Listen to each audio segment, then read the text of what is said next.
right, let's take things back to our big story of the day, the weather. Joining me now is our first warning weather team, Marquise and Tony. Guys, we're already seeing some pretty heavy rain out there, but the worst is yet to come.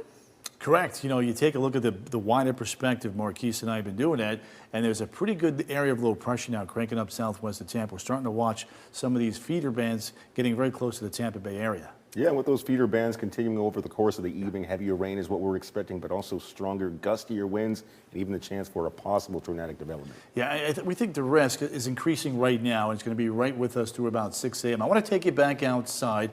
This has been the theme tonight. Gusty winds, very heavy rain here across central Florida. It doesn't make a difference which cam we're popping up tonight. It's pretty much been area-wide, folks. And one of the things that we're now keeping an eye on, Storms Prediction Center, as are we, keeping an eye on that low pressure, is now just to the west-southwest of the Tampa Bay area, and we have about a 60% chance here, I think, between now and about 11:30 for seeing a watch issued. If it doesn't happen and we don't see that instability kind of ramping up as it comes ashore, we may, keyword there, may dodge the bullet. But for now, we're going to watch that severe weather risk, including the theme here, the possibility of a few tornadoes right through about 6, 7 o'clock in the morning. There's the feature right here. One of the things that's catching my eye when we look at the water vapor channel, notice the blues here. They're not intensifying, they're actually weakening. So that's a good sign that maybe the instability has peaked. It's one of the things we like to look at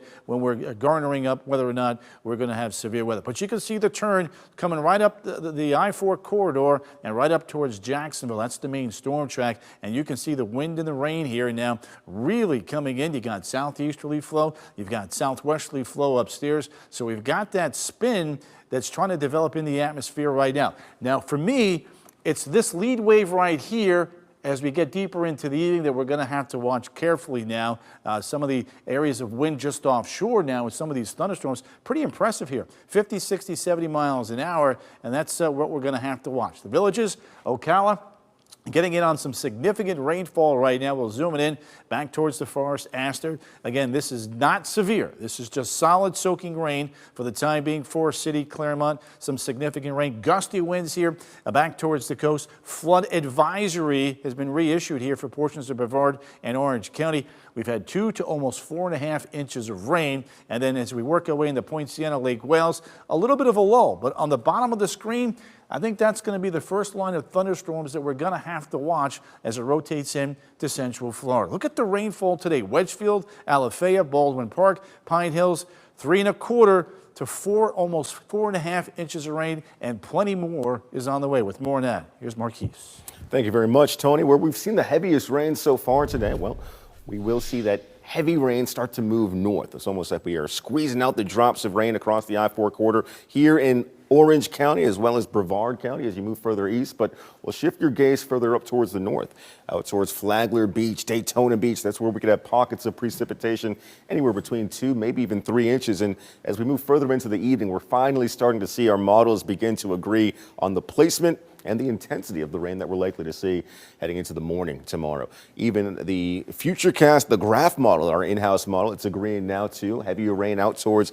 Volusia County, even Seminole, maybe 2 or 3 inches, and then closer to the I-10 corridor. Heading into the morning tomorrow, we'll see consistent bands of rain, possibly totaling anywhere between 3 and 5 inches still to come. Now, winds are the other side of the story, in which tonight, further inland, we could see winds anywhere between 30, 40 mile per hour speeds. Tomorrow, though, across the coast, still quite breezy. 40 to 50 mile per hour conditions closer to the Atlantic coastline, and that's going to be very early in the morning tomorrow. Regardless, though, wave heights are still going to be quite high even after the passing of the low pressure center.